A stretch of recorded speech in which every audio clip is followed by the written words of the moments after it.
Transfer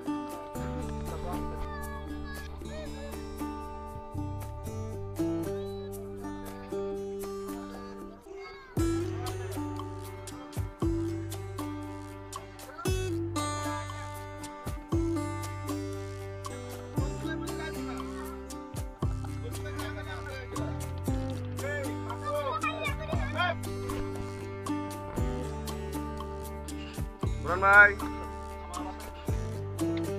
আইসা আমার টাকা মুখ করা পেপ পেপ পেপ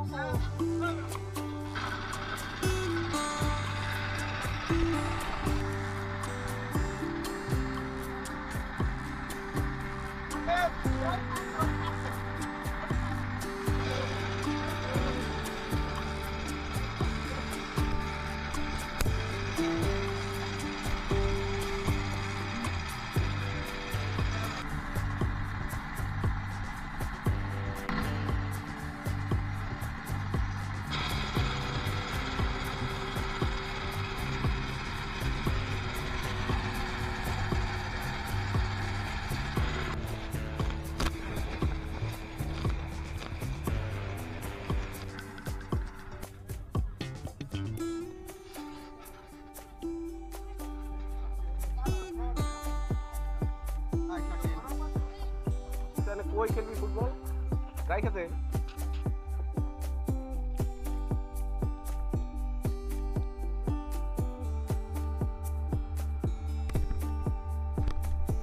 এখন আমরা ঘুরতে এসেছি দারুচিনি দ্বীপ, যেটি সেন্ট মার্টিন দ্বীপের পশ্চিম দিকে অবস্থিত। এখানে আমরা যে বোট ভাড়া করে এসেছি, আমাদের যে 12 জনের টিম, আমরা বোট ভাড়া করেছি 1000 টাকা। এখানে আমরা প্রায় 1 ঘন্টা সময় কাটাবো। সবাই যার যার মতো করে টাইম স্পেন্ড করতেছে।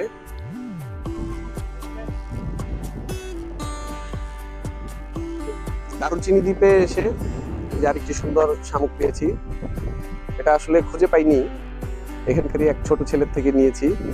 দেখুন শামুকটি কত সুন্দর।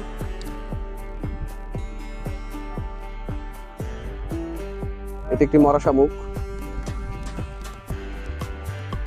তো এখানে খুঁজলে এরকম অনেক সুন্দর সুন্দর শামুক পাওয়া যায়। তো এখন আমরা খুঁজে দেখব যেরকম আমরা খুঁজে পাই কিনা। চলুন আমরা খুঁজে দেখি।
ওই সামনে দেখা যাচ্ছে সেন্ট মার্টিন দ্বীপ। সেন্ট মার্টিন দ্বীপের পশ্চিম দ্বীপ থেকে আমরা 1-2 কিলোমিটার পশ্চিম দিকে আছি। তো অনেকেই সেন্ট মার্টিন দ্বীপ ভ্রমণে আসে, কিন্তু এই দারুচিনি দ্বীপে আসে না। এখানে যে পাথরগুলো আছে এগুলোর উপর হাঁটা খুবই রিস্কি। এগুলো পাড়া দেওয়ার পর একদিকে ডেবে যায় বা সরে যায়। পাথরগুলো খুবই ভালো। হ্যাঁ, পাথরগুলা মরা পাথর বলে আর কি। এগুলা সামুদ্রিক পাথর। এগুলা সব এক জায়গায় জড়ো হয়েছে। জড়ো হওয়ার কারণে এগুলো সব মরা পাথর এই জায়গায় হয়েছে। পরে একটা দ্বীপের সৃষ্টি হয়েছে। সৃষ্টি হয়েছে।